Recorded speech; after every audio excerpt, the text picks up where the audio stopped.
Hello అండి. మొన్న రీసెంట్‌గా జయ గారు గుంటూరులో ఉన్న సఖీ షోరూమ్‌ని విజిట్ చేయటానికి వస్తున్నాను అనేసి తను పోస్ట్ చేశారనమాట. ఒక 3, 4 డేస్ ముందుగానే చేశారు. అప్పటినుంచి నేను ఫుల్ వెయిటింగ్ అనమాట. తనెప్పుడొస్తారు, ఎప్పుడొస్తారు అనేసి. ఇంకా ఫైనల్‌గా తనొచ్చే రోజు మార్నింగే లేచి ఇంట్లో పనులన్నీ చకచకా చేసేసుకొని మధ్యాహ్నం 3:00కి అనేసి ఫాస్ట్‌గా లంచ్ చేసి తనని కలవటానికి వెళ్ళాము.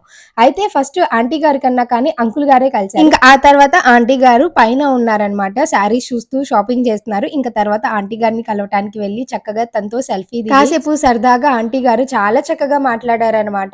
ఇంకా అక్కడ మనం వెళ్ళిన తర్వాత మనకి స్నాక్స్ కూడా పెట్టారు. మనల్ని కలవటానికి కూడా మన సబ్స్క్రైబర్ వచ్చారండి. ఇదిగోండి సుధా గారు. నన్ను కలవటం కోసం తను వేరే ఊరు నుంచి వచ్చారనమాట. సో, మేము కూడా చాలా చక్కగా సబ్స్క్రైబర్స్‌ని కలిసేసి చాలా చక్కగా ఎంజాయ్ చేశాము. తను కూడా మనతో ఒక సెల్ఫీ దిగారనమాట. నా ఛానల్‌ని రెగ్యులర్‌గా ఫాలో అవుతూ ఉంటారు అంటే నాకు చాలా సంతోషంగా అనిపించింది. ఇదిగోండి ఫైనల్‌గా గుంటూరులో సఖీ షోరూమ్ ఇలా ఉంటుంది.